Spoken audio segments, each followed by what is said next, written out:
What's up, guys? Welcome back to the channel. In today's video, we're going to be doing a walk around of my car, interior, exterior, top to bottom, left to right, everything that I've done through all the mods, everything that I've wrapped, the coating that I've done. We're going to be talking about all of it today. So, with that being said, let's get into it.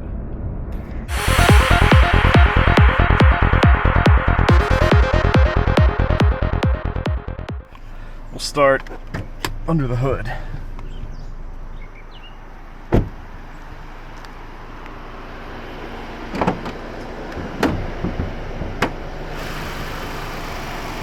All right, so first couple things, some aesthetic stuff. Carbon fiber inlet pipe, carbon fiber,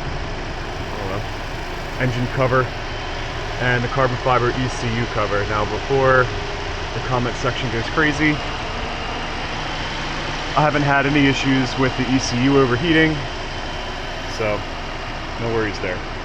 All right, so 034 intake, 034 high flow cat, and let me tell you, that thing was an absolute bitch to put on. Let's see. Those are CTS charge pipes. You can't really tell from here, but that's a Forge intercooler. I've also painted this crash bar. It doesn't look too bad. It's been about a year and a half or so. It's held up okay. I scuffed it down real hard and then hit it with Rust-Oleum, black Rust-Oleum. Next up here, these inserts. These are an Alibaba special, and as you can see, they're actually cut out. So they're actually cut out, so they're kind of functional. This grill, this RS style grill, also came from Ali. It had the black Audi rings, so I picked up a set of these from eBay, which was pretty cheap, so it was pretty good there. Pretty good deal. Let's see. Oh, and the strut tower brace too, from 034. Can't really tell if it makes too much of a difference, honestly. We'll talk about that in a second from a suspension perspective. Next up, these are FlowForm 11s from HRE. They are 19 by 9 with an offset of 35. And I think it looks pretty good from a flushed out perspective. They are, it's also on 034 lowering springs. Looks like a pretty decent fitment to me, actually, honestly. Except, I've had them on now for about a little over a year. The ride is terrible, honestly. I know a lot of people will say that for 034 the springs are pretty good, that they feel really stock. They do feel really stock for a little bit, but after a while you definitely can tell that you're in a lowered car. It's somehow super bouncy and super stiff at the same time. The side markers here, I wrapped these with vinyl I bought off of eBay. It was like 10 bucks. It was no big deal. Did it on both sides there. Next up, wrap the chrome trim around the car to match the side marker and to sort of give it the rest of the blacked out look. The tint is, I think it's 35%. It's pretty light. I used to have 40, but I went with 35. It looks dark because the interior is black, so it's like kind of hard to see through. Okay, so I went with the ECS diffuser. I think it's that one you can see. Fits really good, kind of expensive, but fits really good. I had to do different tailpipes because the factory tailpipes, they don't stick out very far with this diffuser, so I had to go with just the tips. I did not do an exhaust on this car. So everything that you hear is basically just a product of the high flow cap.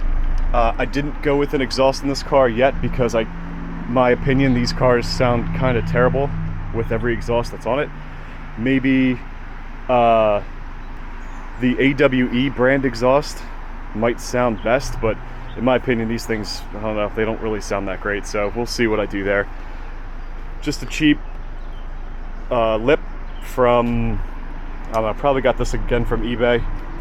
But it's nice weave. It looks pretty good. Put a license plate protector over it. The reason I liked that one in particular is because it's just flat. There's no bubble to it, it's not rounded, it's just straight up and down. I think that's it from the outside. I didn't do anything. I have these where they're supposed to be like a single sweep. I didn't put them on yet. Alright, so let's head to the inside now.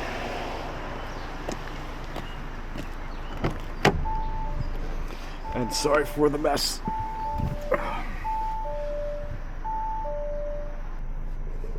This is an actual hardware switch that turns this off. This is the auto start stop feature. I did the RS push button. I know it's stupid, but I was excited when I got the car, so I needed something to do. It was winter time. I did change this off, change this out. This is from Alibaba. This was $9. It replaced the smooth one. The smooth one had some wear over it, as I'm the second owner of this car. There's not a whole lot really going on in here, besides that hardware button to turn off the auto start stop, and the start stop button from the RS's. I'm going to go through a spreadsheet of stuff that I have, and for those of you who know me, this is not really going to come as too much of a surprise, but I have a change log of things that I've done to my car. So we'll talk about the coating that I did. When I first got it, I did the Scandinavian taillights. If you don't know what that is, it just means that it turns the daytime running light, the DRL, on for the tail light as well. So it's not lit like you're hitting the brake, but it's lit like the DRLs up front are for the headlights. I did the needle sweep. It was not worth it because the refresh rate on the virtual cockpit is not really that fast, so it sort of chatters as it turns on. Enable the ability to lock the car with the engine running. I really like that one because I live in PA. It gets cold here in the winter, and I guess Germany has some law against installing remote starts on the cars. I enabled that so I can start it up, run back inside, but lock the car and not have anybody steal it. An interesting one is turning on the low beams with the high beams when you flash people with the headlights. Not really anything, but I saw it in there, so I just turned it on. Disabled the seatbelt chime, did that. That's when I started tuning it. I put the JB4 unit on first. You can check my channel for the videos on that. I have a 0 to 60 with the JB4. That was just a plug and play unit. The car was still under warranty when I bought it, so I went plug and play just in case something happened, which a lot of stuff did happen with the car where it needed to be sent back for warranty. So with this generation of Audi, with the B9s in particular, for the 2.0, they have water cooling issues. So it's either the water pump, the thermostat housing. In my particular case, it was all of the above, as well as the after-run coolant pump. And what happened with mine was there was a issue or a leak in the line right around the turbo, so when I turned the car off, it emptied the coolant onto the ground. Just nothing I could do, just happened.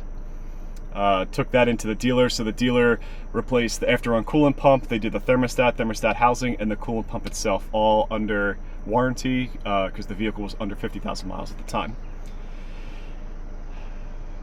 Oh, and they cut me a second key, because they only gave me one when I bought the car from them. Okay, oh, when the parking brake is up, my DRLs turn off, which is kind of nice if you sit there and idle. You don't just, at night, you won't, show people that you're hanging around. One thing I forgot to mention, under the hood, it has the RS style ignition coils, as well as one-step colder spark plugs. There's been some interesting conversation on the forums on whether or not you should run one-step colder or if you should just stick with factory coils and spark plugs. I haven't had any issues. I've put basically as many tunes as I could get for this car besides custom tunes, and I haven't had any problems with it. I haven't had any issues with it breaking up at higher RPMs in third, fourth, or fifth gear. So I've just kind of been sticking with that. You may have noticed, may not have seen it, I didn't go back and look at the footage yet, but there is a Euro Tuning O2 spacer on top of that cat.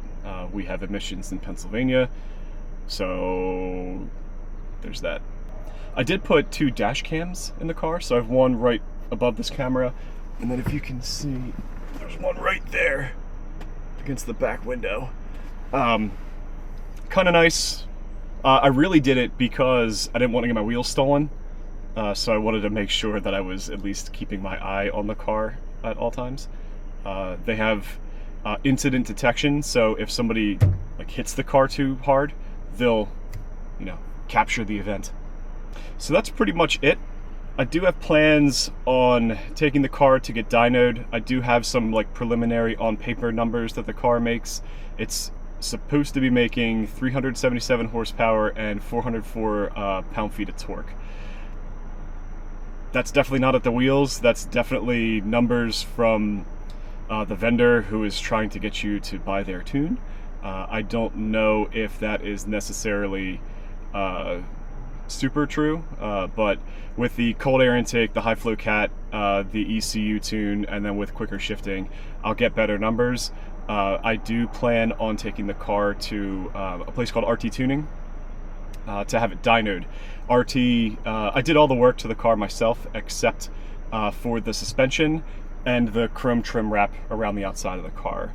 While the suspension was getting done by RT, I just asked them to do the trim as well, so they did that part. So I'll be setting up an appointment with them to have the car dynoed.